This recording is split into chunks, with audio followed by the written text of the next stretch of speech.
Hi to all Gunners fans around the world. Hi to all football fan and enthusiasts around the world. You are welcome to another edition of the Arsenal Alchemy. Today we're going to delve into what's been happening at the club the past week. But before we do that, I would like to ask that if you're watching this and you've always liked it, you should just press the like button and also press the subscribe button and subscribe to us so we can give you better content. Okay, with that being said, we're going to dive straight into the topics for today. We're going to talk about Arteta and Arsenal board. A meeting was held. We're going to tell you the content of that meeting in a minute. And we're also going to talk about Martinelli and the other players, how they fared in the international games so far. So, a meeting was held a couple of days ago between the owner of Arsenal. We're talking about Josh Kroenke. They own Arsenal. They own the majority stake in Arsenal. And they held a meeting with the coaching crew, including Arteta, and they wanted to discuss their expectations for the season. Now, of course, everybody knows that Arsenal are in dire need of a trophy of some sort, because the money that has been injected into this team, nearly $1 billion, the past 6-7 years, has been injected into this team with no trophies, just an FA Cup and a couple of Community Shield, which is not enough for a club of this size. So it's no surprise that an emergency meeting was done, and the owners, they reiterated their expectations for this season. And the season, they expect a very successful season, given the money they've pumped into the club, with incoming about 8 players coming in and about 13 players going out. So they have injected into the team. They have pumped money in player acquisitions. They have pumped money into players' renewal of contracts. So they have done their bit as the owners. And they have categorically told Arteta, this season, there has to be trophies. A trophy or trophies this season. And the barest minimum is the FA Cup. I don't rate the Carabao Cup or the League Cup or whatever they call it. I don't rate it. If we don't win that, I'm fine with that. But if we win it, it's still all good. But the barest minimum is the FA Cup. The FA Cup is the oldest and most successful cup competition, domestic cup competition in the world. And it originated from England. So to me, it's still a very prestigious trophy to win. People play down. Mostly when Arsenal wins it, they play down, oh, it's just the FA Cup. But I think it's still a very, very prestigious trophy to win. Now, the next expectation will be the league. The league is very important and very, very difficult to win in this country, in England. Arsenal has come third. Obviously, we know that. They've come third in 3 successive seasons, which last season they came second, and last season was not really, they were not really challenging for the Premiership. But the season before then was very painful. They lost the league with 2 points to Manchester City, after going on a very, very wonderful run, and we still lost it. So it's, like I said, it's a very, very difficult league to compete in.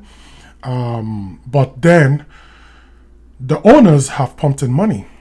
So nobody can come out to blame the owners and say, oh, they didn't support this club. They didn't support this club financially. Although we still blame them for last season during the winter window when they didn't take advantage of the window to buy more players, even after our main players were injured. They should have bought about 2-3 players at least in the January transfer window, but they didn't. And probably, maybe we could have competed effectively against Liverpool. So, but we just let Liverpool run away with the title last season. And at the end of the day, Liverpool played the final parts of the games on second gear. And because we were involved in the Champions League, that actually distracted us from the league. We dropped a lot of points, a lot of draws. We had 14 draws. Last season.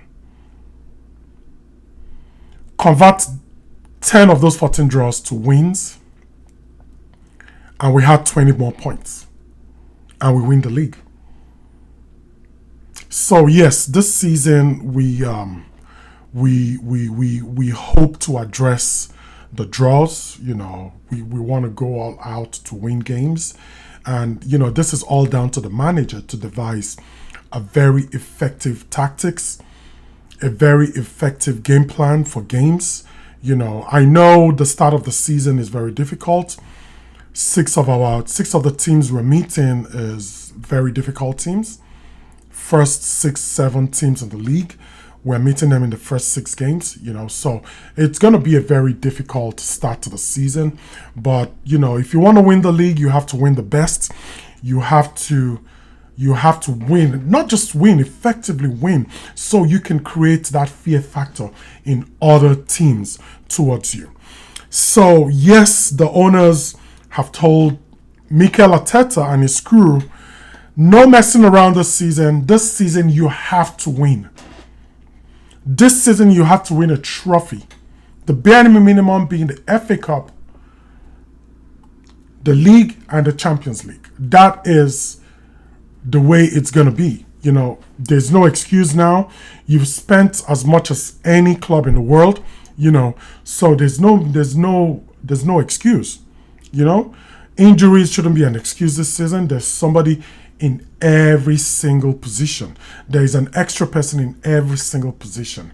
So I still think we're going to win the league. I still very much think that. I think this team is a very, very good team.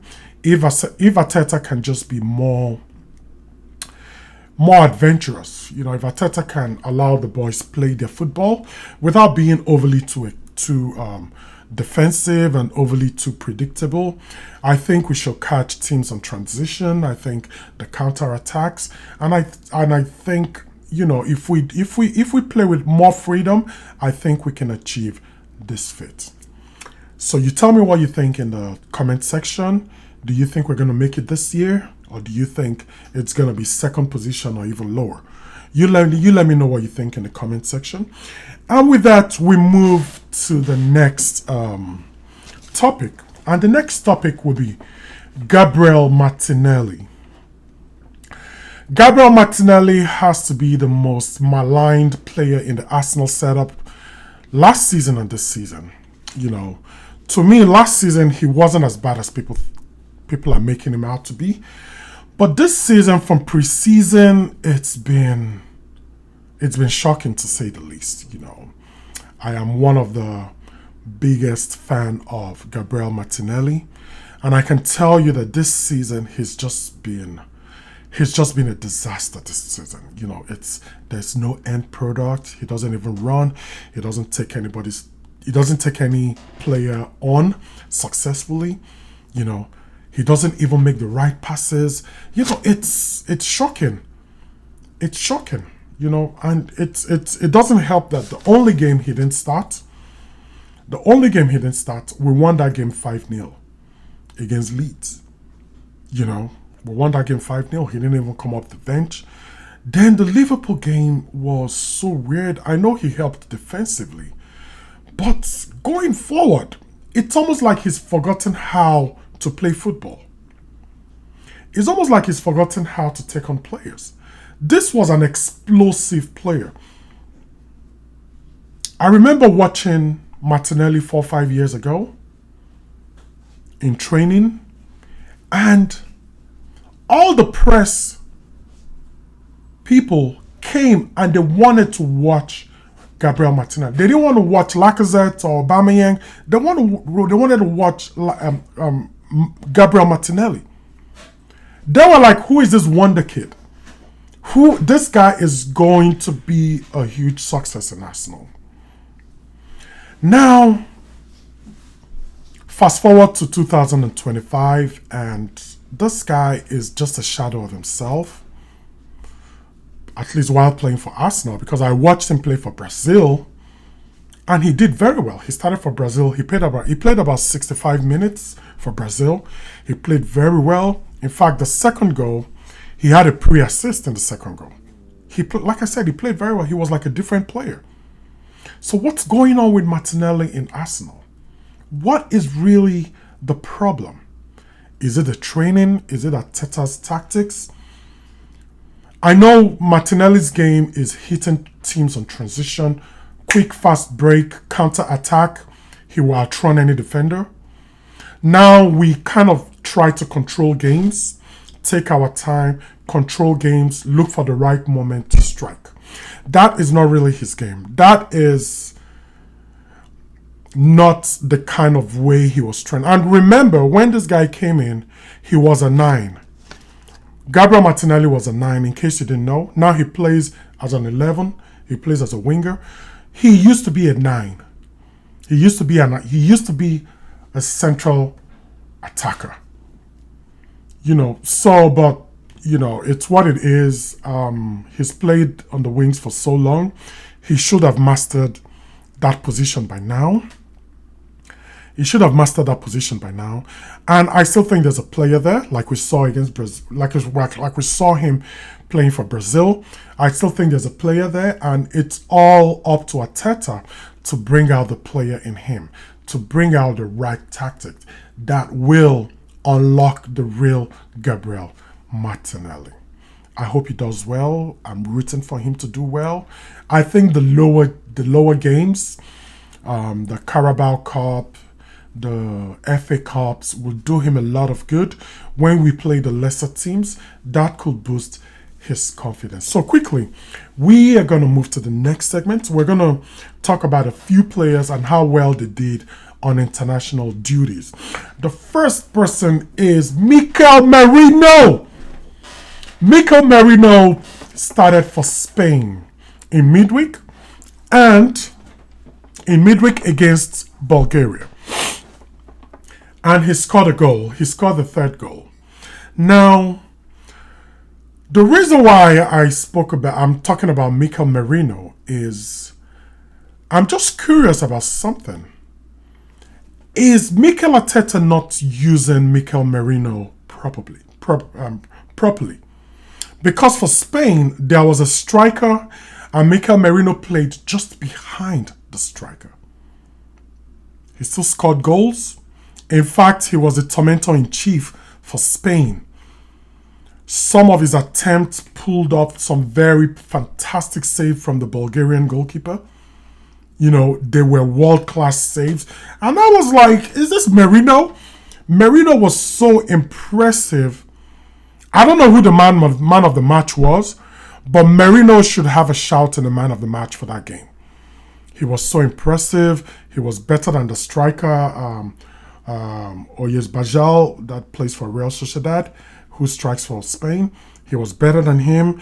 And I was like, maybe Arteta is not playing this guy in his rightful position. I think that is something Arteta should look into. Maybe we're not quite using Mikel Merino properly. Maybe we can utilize him right behind Gyökeres. Not really as a 10. Or we can use him as a 10, but the way Arsenal plays, we play our 10 on the right.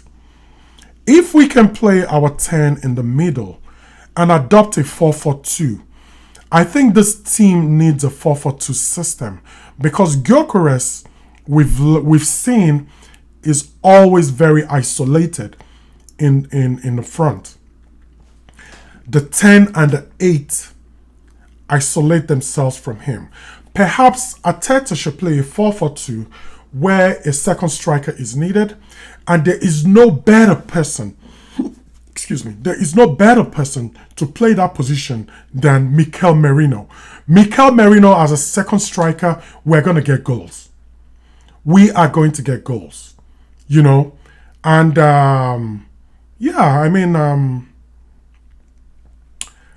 let's see how it goes. I hope this message resonates to the Arsenal tacticians, and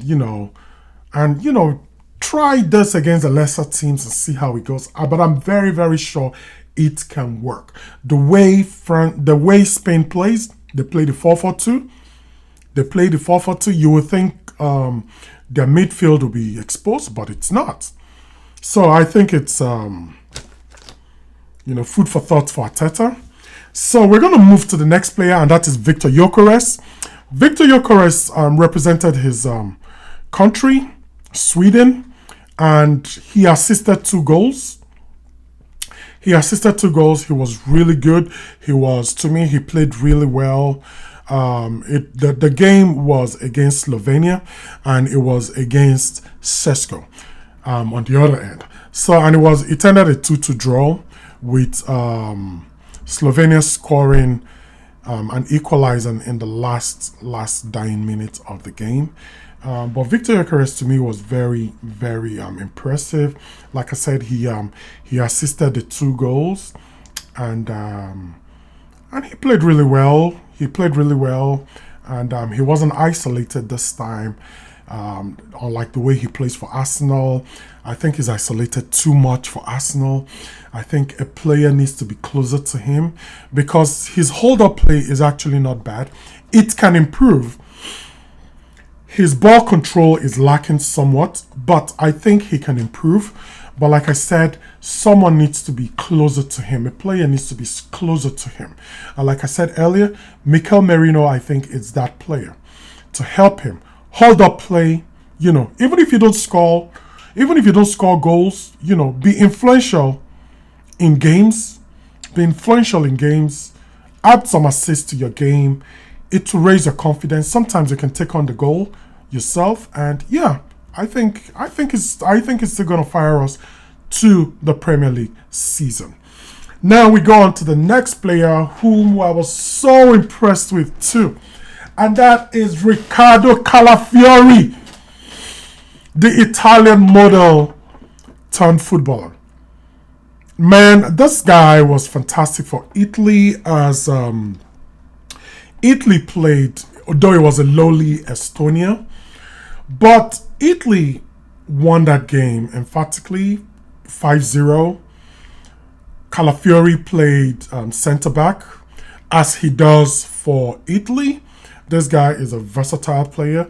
He can play as a midfield, he can strike, he can score goals, he can play as a left full-back, he can play as a central defender. And he gave a very good account of himself. He intercepted a lot of chances. He did so well. I was just so impressed with him, and I was very, very proud of him. Now, moving on to the next players, I have spoken about Gabriel Martinelli and Gabriel Magalhaes. Gabriel Magalhaes was another player that represented Brazil. It feels good to have 2 Arsenal players playing for Brazil and starting. And that was a World Cup qualifying game. They both started the game, and they played Chile. Though Chile is no longer the force they used to be a few years ago, but Brazil still won the game 3-0. And like I said earlier, Martinelli was simply magical. Martinelli was very, very impressive. A big, big improvement from his recent performances for Arsenal. And, you know, even the Brazilian press were very impressed with him. They said, oh, this guy is really good. He's coming of age. He is really maturing. His game was really good. I like I said, I didn't even recognize him.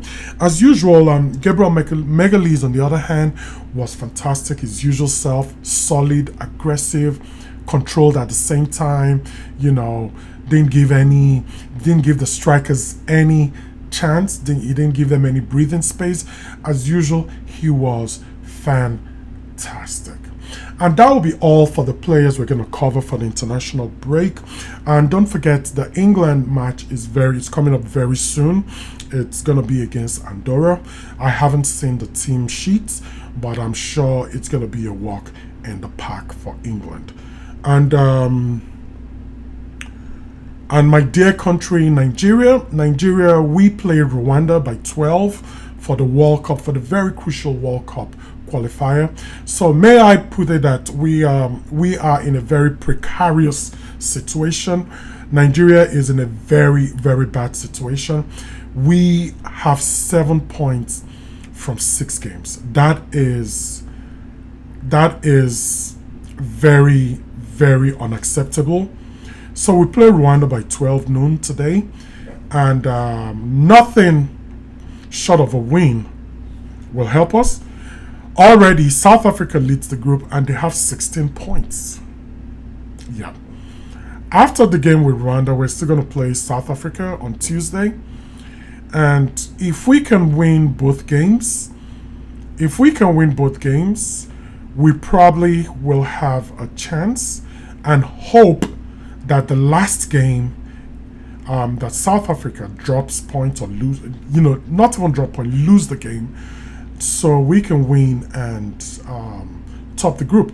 But even if that doesn't happen, even if we make if we make it to second place, we will qualify for the playoffs. The playoffs is going to be the second position from four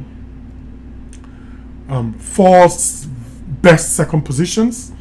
They play the playoffs 2-2, then the two people play the last game for the 10th team in Africa to qualify for the World Cup. This is no joke. It will be a disaster if Nigeria don't make it to the World Cup. Nigeria is one of the teams I want to go visit, play in America here, and if they don't make it, the zeal to go watch the World Cup will diminish a lot. If Nigeria don't make the World Cup, it will depress me. It will bring me so low because we have the players. We have players everywhere. We have a very good spread of players in Europe. We have Victor Osimhen. We have Ademola Lookman. We have Iwobi. We have all these fantastic players. They're decent players. Why are we in this situation? Anyway, you tell me what you think about all this, especially the Nigerian position. If you're Nigerian, you tell me what you think about this in the comment section, and I will be there to engage you. And that will be all for now. And it's always a pleasure to bring you this podcast to you. It's a pleasure, and I'll also add that you like and subscribe. And for now, it's goodbye.